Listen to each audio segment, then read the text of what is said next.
Ces dernières années, l'État de Côte d'Ivoire et ses partenaires ont consenti de gros efforts en matière de santé, notamment en ce qui concerne la lutte contre le paludisme. Le renforcement des stratégies de lutte à haut impact contre cette grande endémie a en partie payé.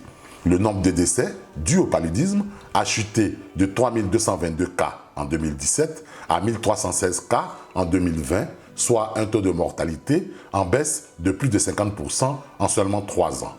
Malgré cette excellente performance, la maladie représente toujours le tiers des motifs de consultation dans les hôpitaux.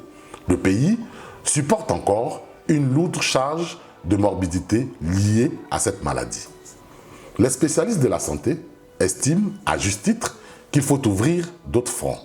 La transmission du paludisme, c'est au niveau de la salubrité. Et on se dit, étant donné que les habitudes sont têtues, comme je disais tantôt, débarrasser tout ce qu'il y a comme ordures et nettoyer tout notre environnement feront que effectivement cette lutte-là va porter fruit. Vous avez organisé la recherche sur la résistance du vecteur. Vous avez organisé la recherche sur la résistance du parasite.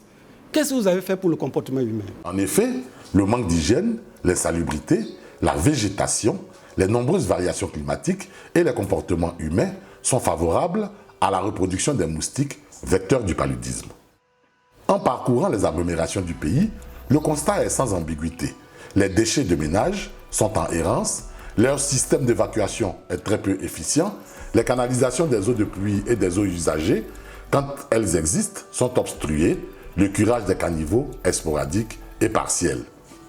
Les tas d'ordures font partie du décor de nombreuses localités. Ici, une canalisation est obstruée par les déchets de cette décharge à ciel ouvert constamment alimentée. L'eau a donc dévié de son chemin pour traverser les concessions voisines. Quant aux riverains, ils semblent s'en accommoder. La mairie nous a dit de mettre les ordures au bord de la route pour qu'ils viennent prendre. Et les ordures peuvent rester pendant 1 semaine, 2 semaines. Donc on est obligé d'aller jeter ça à la brosse. Et au fur et à mesure, ça déborde, ça vient au bord de la route. On fait avec ça parce que on sait que quand on jette, il y a des moustiques qui peuvent vraiment nous piquer. On sait ça, on fait avec ça. Certaines familles préfèrent même héberger leurs ordures en créant des décharges à résidence. Ce choix de vie est exporté aux parties communes des localités. Les caniveaux servent de poubelles, les grandes canalisations remplies d'ordures peinent alors à évacuer les eaux qui stagnent finalement.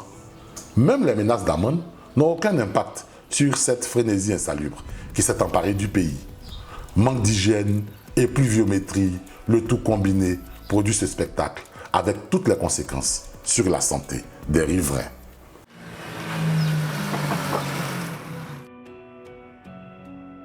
Depuis que les actions gouvernementales ont été mises en application, notamment au niveau des directives sur le paludisme, depuis quelques années, nous assistons à une baisse importante des cas de mortalité et de morbidité liés au paludisme dans nos circonscriptions, notamment à Guy-Bérois. Il n'en demeure pas moins que les motifs de consultation demeurent toujours dominés par le paludisme. Cela sous-entend qu'il y a d'autres actions encore à mener afin de réduire ce motif important lié au paludisme.